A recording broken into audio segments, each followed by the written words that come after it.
Hey, what's up guys? So today's tutorial on forces is going to be a little bit more based around two things, and this is predominantly to help players understand how to open up and rotate the pelvis and then push it back to kind of get rid of some of the early extension. So we've got a trail foot in-person torque, how your right foot twists against the ground like a screwdriver. And then we've got the foot force that's applying force into the ground this direction in a flat plane of motion, meaning your left toe moves towards the toe of your shoe, your right foot moves towards the heel, and that kind of creates the ability to apply force to the pelvis and push the pelvis away from you through impact. So a lot of players struggle with that. The player that we're looking at today is a fade bias player, so we want to try to get some of the fade patterning moving, and we want the pelvis to move back and rotate more open so he has more access to that hand plane left, and we can control the face a bit better for the fade patterning. So that's kind of what today's tutorial is about. So let's take a look.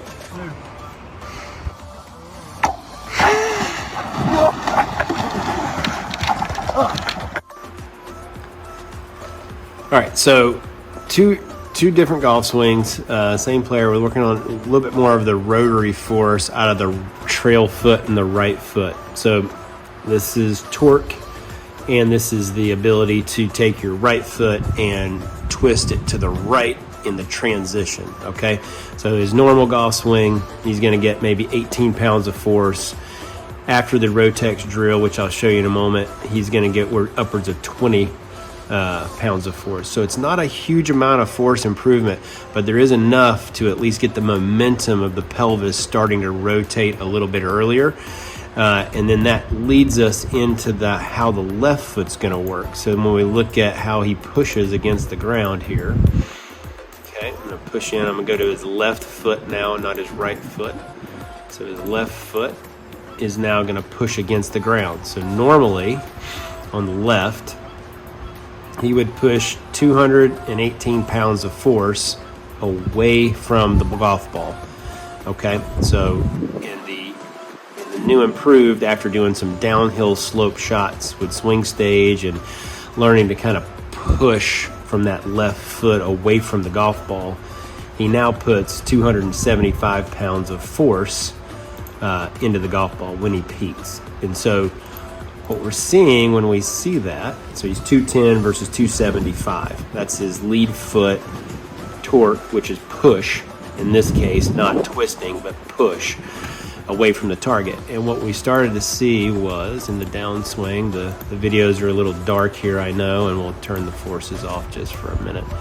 But whenever we go to set up on both, this video is working, and I'm going to draw some vertical lines here. Pretty common to kind of check pelvic thrust, this direction.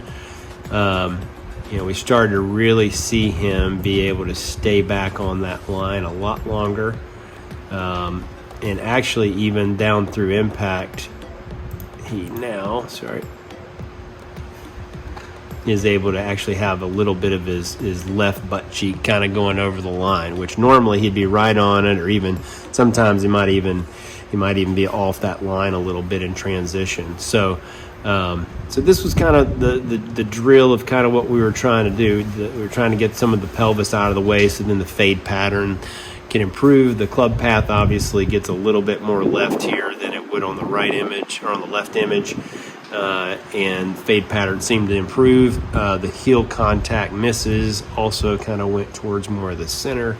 Just gave him more space to be an athlete through impact. So that's the difference in kind of person torque, which is twisting of the right foot this way in the downswing, and then the left foot pushing away from the target line through the downswing as well. Those two coupled together is kind of what keeps his pelvis back longer, and it gets his path a little more left. So that's kind of what we saw today, and I'll share some of the drills as well.